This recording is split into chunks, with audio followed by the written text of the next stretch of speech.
Vous êtes à l'angle de la rue Brennan et de la rue Prince. Suivez-moi. Nous allons marcher sur le côté droit de la rue Prince jusqu'à la rue Wellington. Devant vous, dans le prolongement de la rue, on aperçoit la tour cruciforme de la place Ville-Marie. Vous traversez la partie est du quartier Griffintown. On a pris l'habitude de l'inclure dans le faubourg des Récollets, quartier situé originairement plus au nord. Votre regard tombe tantôt sur des vieux entrepôts et des usines, tantôt sur des constructions neuves.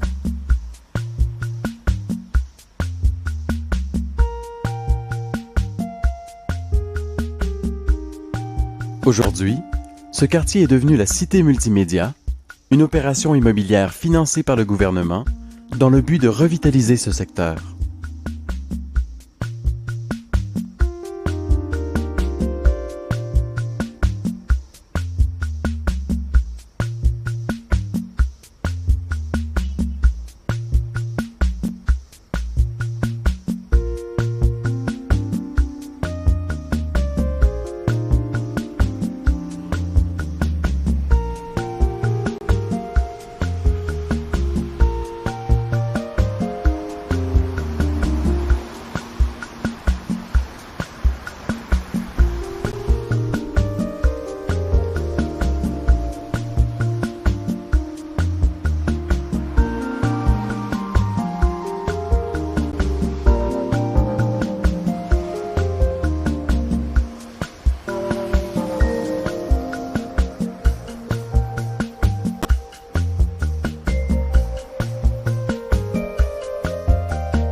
Une fois au coin de Wellington, vous remarquerez à gauche l'autoroute Bonaventure et le viaduc du Canadien national, quelques dizaines de mètres derrière.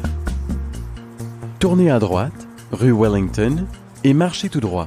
Il faut se rappeler que d'abord, Griffintown est le premier quartier industriel du Canada. Premier quartier de haute technologie au Canada. On parle des années 1810, 20, 30. Là, c'est vraiment le plus gros quartier industriel de tout le pays. Griffintown est un quartier mixte depuis le début. C'est un quartier résidentiel, c'est un quartier industriel.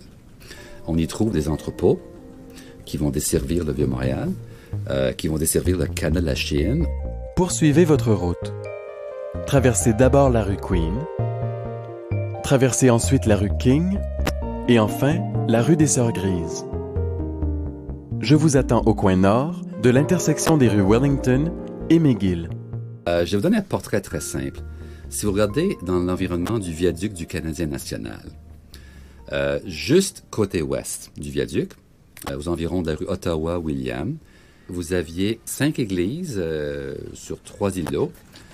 Vous aviez une immense usine de fabrication de pipes, une grosse fonderie, une immense usine de fabrication de gaz, une école pour tous les enfants protestants anglophones du quartier et de multiples rangées de maisons, y compris le projet philanthropique Diamond Court de 1897 qui offre des maisons modèles aux ouvriers. Tout ça sur 3 îlots urbains. Alors, devinez les senteurs, vous sortez de votre maison, vous allez à l'école, vous avez un boucher, une boucherie à droite, vous avez une compagnie à gaz à gauche, vous avez une fonderie en haut, vous avez du bruit partout, de fumée. C'est un vacarme incroyable. Et tout ça, ça coexistait ensemble. C'est très typique du 19e siècle, ça. C'est les années 20 où on sent le déclin. Tout à coup, il y a des fuites. Des gens vont s'exiler, vont aller habiter des quartiers plus récents, plus tranquilles. Ils vont fuir les industries.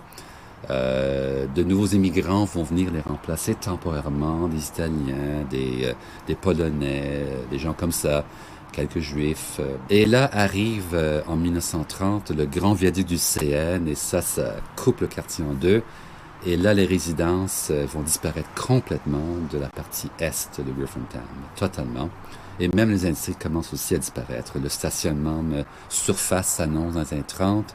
Le moment final, c'est 1964, quand les industries fuient constamment, les résidences aussi. Et là, le gouvernement municipal déclare que Griffintown, dorénavant, sera un parc industriel.